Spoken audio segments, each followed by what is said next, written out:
aí, pessoal? Hoje nós vamos resolver mais 3 questões do Enem, do ano de 2018, 2017 e 2016. Vamos lá. Nós iniciamos com uma questão do Enem de 2018, cujo enunciado diz o seguinte: muitos primatas, incluindo nós humanos, possuem visão tricromática. Tem 3 pigmentos visuais na retina, sensíveis à luz de uma determinada faixa de comprimentos de onda. Informalmente, embora os pigmentos em si não possuam cor, estes são conhecidos como pigmentos azul, verde e vermelho e estão associados à cor que causa grande excitação, ativação. A sensação que temos ao observar um objeto colorido decorre da ativação relativa dos 3 pigmentos, ou seja, se estimulássemos a retina com uma luz na faixa de 530 nanômetros, retângulo 1 do gráfico, não excitaríamos o pigmento azul. O pigmento verde seria ativado ao máximo e o vermelho seria ativado em aproximadamente 75%, e isso nos daria a sensação de ver uma cor amarelada. Já uma luz na faixa de comprimento de onda de 600 nanômetros, retângulo 2, estimularia o pigmento verde um pouco e o vermelho em cerca de 75%, e isso nos daria a sensação de ver laranja avermelhado. No entanto, há características genéticas presentes em alguns indivíduos, conhecidas coletivamente como daltonismo, em que um ou mais pigmentos não funcionam perfeitamente. Essa é uma questão que envolve mais interpretação de gráfico do que o conhecimento de biologia em si. Vamos utilizar aqui o gráfico da questão para interpretar esse enunciado. Esse gráfico representa a intensidade de ativação de cada pigmento em função do comprimento de onda que atinge os neurônios da retina. Portanto, no eixo das ordenadas, no eixo Y, nós temos a intensidade de ativação em percentagem. E no eixo X, no eixo das abscissas, nós temos os comprimentos de onda em nanômetros. E aí são apresentadas 3 curvas, uma para cada pigmento. A curva de linha contínua representa a ativação do pigmento azul. Essa curva de linha pontilhada representa a ativação do pigmento verde. E essa outra curva de pontilhado representa a ativação do pigmento vermelho. De acordo com o enunciado, esse retângulo 1 representa um estímulo de comprimentos de onda na faixa dos 530 nanômetros. Nessa faixa, a ativação do pigmento azul seria 0, já que o pigmento azul possui pico entre 400 e 450 nanômetros. À medida que esses valores vão subindo, o pigmento azul vai diminuindo a sua capacidade de ativação até que, na faixa dos 530 nanômetros, representada pelo retângulo número 1, a ativação do pigmento azul é 0. Para o pigmento verde, um estímulo de 530 nanômetros significa uma ativação de 100%, e para o pigmento vermelho, um estímulo de 530 nanômetros significa uma ativação de 75% aproximadamente. O enunciado da questão também nos informa que esse retângulo número 2 representa uma faixa de comprimento de onda de 600 nanômetros. Nesse caso, o pigmento vermelho é ativado em 75% e o pigmento verde, com um estímulo de 600 nanômetros, é ativado em 25%. Portanto, um estímulo de 530 nanômetros, retângulo 1, estimula os pigmentos verdes dos neurônios da retina em 100% e os pigmentos vermelhos em 75%, sendo interpretado pelo cérebro, segundo o enunciado da questão, com uma sensação de cor amarelada. Já um estímulo de 600 nanômetros, retângulo 2, ativa os pigmentos vermelhos dos neurônios da retina em 75% e os verdes em 25%, sendo interpretado no cérebro, segundo o enunciado, com uma sensação de cor laranja avermelhado. Com base nessa interpretação do gráfico, vamos à resolução da questão. Então a situação aqui é a seguinte: estimular a retina de um indivíduo daltônico que não possui o pigmento verde com estímulos de 530 nanômetros e de 600 nanômetros. Nessa situação, a resposta para o pigmento verde vai ser zero, tanto em 530 nanômetros como em 600 nanômetros, já que esse indivíduo não possui pigmento verde. Para o pigmento vermelho, como nós já vimos, para 530 nanômetros e para 600 nanômetros, esse pigmento vai ser ativado em 75%. A conclusão é que esse indivíduo, quando recebe estímulos de 530 e 600 nanômetros, só enxerga o vermelho. Portanto, a resposta correta da questão é a letra E. O indivíduo seria incapaz de distinguir os dois comprimentos de onda, de 530 e de 600 nanômetros, pois ambos estimulam o pigmento vermelho na mesma intensidade. A segunda questão é uma questão do Enem de 2017. Os medicamentos são rotineiramente utilizados pelo ser humano com o intuito de diminuir ou, por muitas vezes, curar possíveis transtornos de saúde.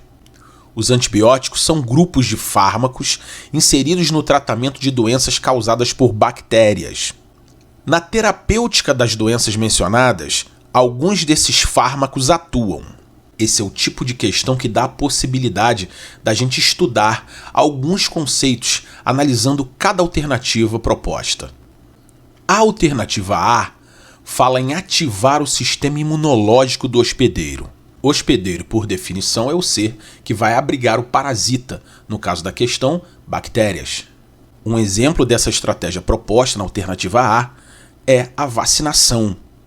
A vacinação não age com antibióticos, mas existe contra bactérias e também contra os vírus. Os vírus que possuem um organismo muito simples, são acelulares e formados por um envoltório com um ácido nucleico que carrega suas informações genéticas. Esses seres possuem como uma de suas características proteínas de reconhecimento no seu envoltório.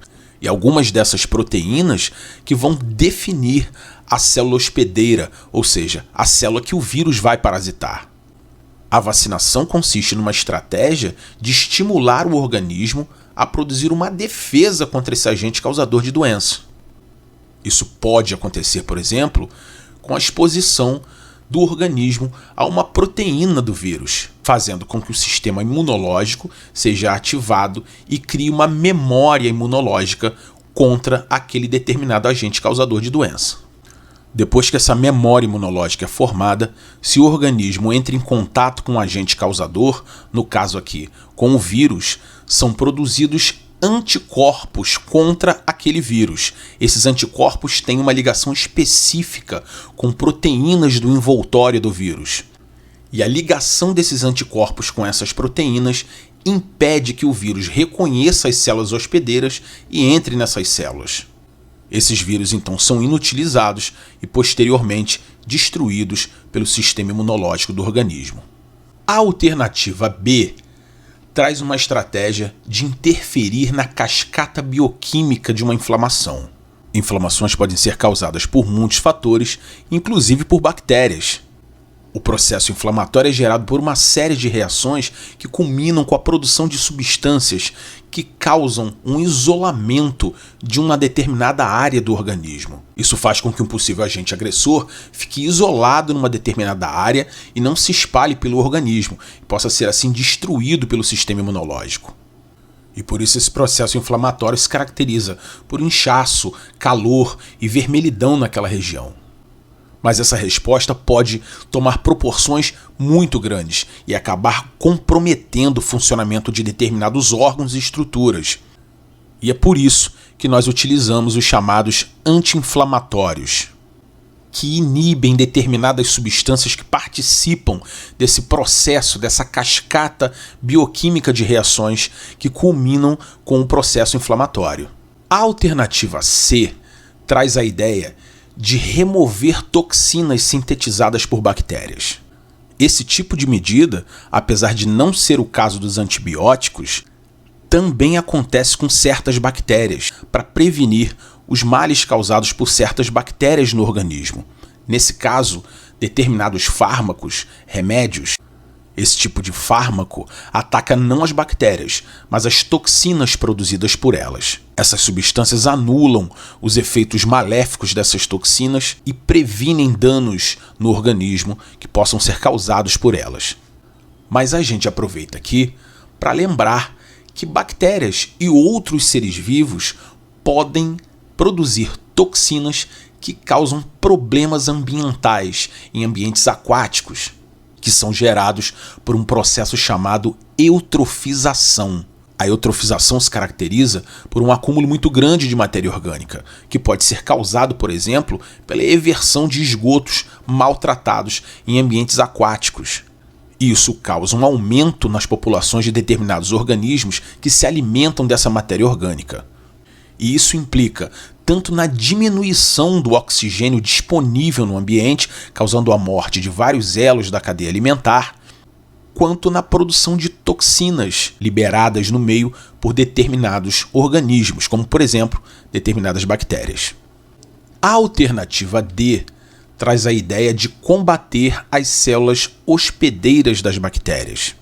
Nós já vimos que célula hospedeira é aquela célula que vai abrigar o parasita. Nós aproveitamos para estudar, inclusive aqui, a ação do vírus em células hospedeiras. Vírus que são diferentes das bactérias. Bactérias são seres unicelulares, os vírus são acelulares, não possuem nem metabolismo, apenas um envoltório e um material genético. E nós aproveitamos para lembrar que quando o vírus vai parasitar uma célula hospedeira, existe uma interação entre proteínas do envoltório viral com proteínas da membrana plasmática da célula. Essa relação específica faz com que o vírus possa penetrar na célula e se reproduzir. Então, células hospedeiras, tanto para bactérias quanto para os vírus, são as células que vão ser atacadas pelo agente causador de doença, seja vírus ou bactérias. Nesse caso, combater células hospedeiras seria combater as células que abrigam o parasita, as células do próprio organismo, o que aqui não se aplica. E a alternativa E traz a estratégia de danificar estruturas específicas da célula bacteriana. É esse o método empregado com a utilização das substâncias que nós chamamos de antibióticos. Os antibióticos podem agir destruindo bactérias de várias maneiras. Existem antibióticos que atuam desestabilizando a parede celular das bactérias. Isso faz com que a pressão osmótica acabe rompendo os envoltórios e a célula bacteriana seja destruída. Esse é o caso, por exemplo, da penicilina. Outros antibióticos podem atuar impedindo a síntese de proteínas pelos ribossomos da bactéria. Nós já vimos que as proteínas são fundamentais para o metabolismo. Inclusive, muitas dessas proteínas são enzimas que atuam regulando o metabolismo celular. Se a síntese de proteínas é interrompida, a bactéria não sobrevive. Esse é o caso, por exemplo, da azitromicina. A azitromicina atua se ligando aos ribossomos e impedindo a síntese de proteína da célula bacteriana. Por isso, antibióticos não servem contra vírus, nem azitromicina e nenhum outro antibiótico mata vírus, apenas bactérias, porque eles danificam estruturas específicas da célula bacteriana, seja interrompendo a síntese de proteína, desestabilizando a parede celular, etc. Depois dessa análise, fica claro que a resposta correta para essa questão é a letra E. Os antibióticos atuam danificando estruturas específicas da célula bacteriana. A terceira e última questão que nós vamos resolver é uma questão do Enem de 2016. Um pesquisador investigou o papel da predação por peixes na densidade e tamanho das presas como possível controle de populações de espécies exóticas em costões rochosos. No experimento, colocou uma tela sobre uma área da comunidade, impedindo o acesso dos peixes ao alimento, e comparou o resultado com uma área adjacente na qual os peixes tinham acesso livre. O quadro apresenta os resultados encontrados após 15 dias de experimento. Assim como a primeira questão, essa questão é uma questão mais de interpretação aqui no caso de uma tabela, do que de conhecimentos específicos de biologia. Em primeiro lugar, vamos analisar essa tabela.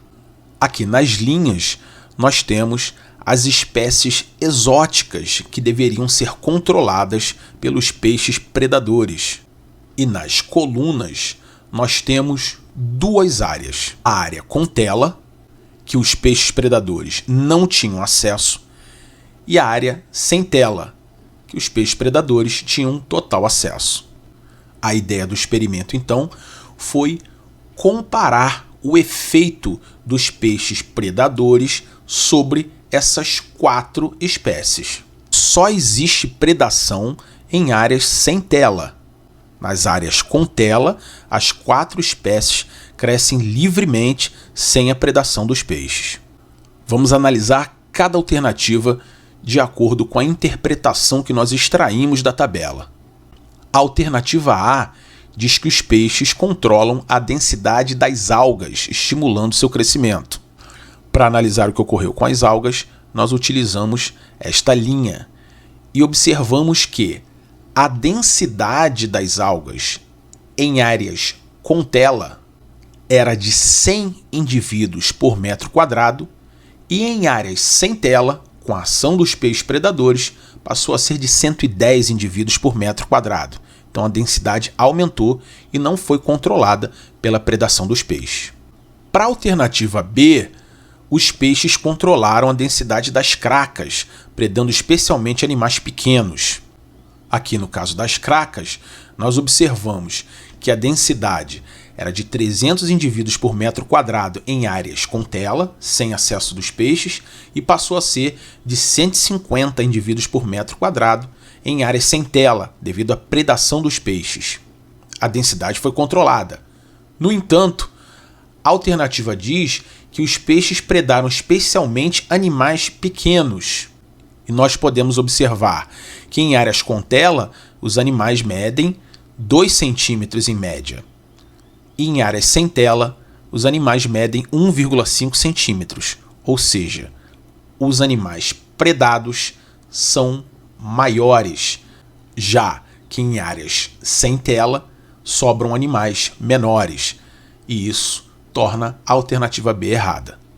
A alternativa C diz que os peixes controlam a densidade dos mexilhões, predando especialmente animais pequenos. Analisando aqui os mexilhões, nós vemos que em áreas com tela, sem ação dos peixes, a densidade de indivíduos era 380 por metro quadrado. Em áreas com tela, a densidade passou a ser 200 indivíduos por metro quadrado. Então a predação dos peixes realmente controlou a densidade dos mexilhões. A alternativa C diz também que os peixes predaram especialmente animais pequenos. Em áreas com tela, fora da ação dos peixes, o tamanho médio é de 3 centímetros. Em áreas com tela, o tamanho médio é 6 centímetros. Então, realmente, os peixes predaram animais pequenos, já que em áreas com predação, em áreas sem tela, sobram animais maiores. Então, a resposta C está correta. A alternativa D diz que as 4 espécies testadas tiveram a densidade controlada. Nós já vimos que a densidade das algas aumentou, o que torna essa alternativa errada. A alternativa E diz que a densidade das assídias foi controlada, apesar de não representarem os menores organismos. Se nós observarmos aqui as assídias, a densidade em áreas com tela era 55 indivíduos por metro quadrado e passou a ser 58 indivíduos por metro quadrado. Na verdade, a densidade não foi controlada, ela aumentou. Sendo assim, a resposta certa para essa questão é a letra C. A densidade controlada foi a dos mexilhões e os peixes predaram especialmente animais pequenos. A escolha das questões para a aula de hoje foi baseada em 2 critérios que são características do Enem. É importante ficar atento para temas atuais. Nós vivemos uma pandemia de Covid-19, portanto, estudar ação de vírus no organismo e vacinação é importante. A outra é interpretação de gráficos e tabelas. Muitas vezes, as questões do Enem exigem pouco conhecimento da disciplina e mais interpretação. Obrigado pela atenção de todos e até a próxima.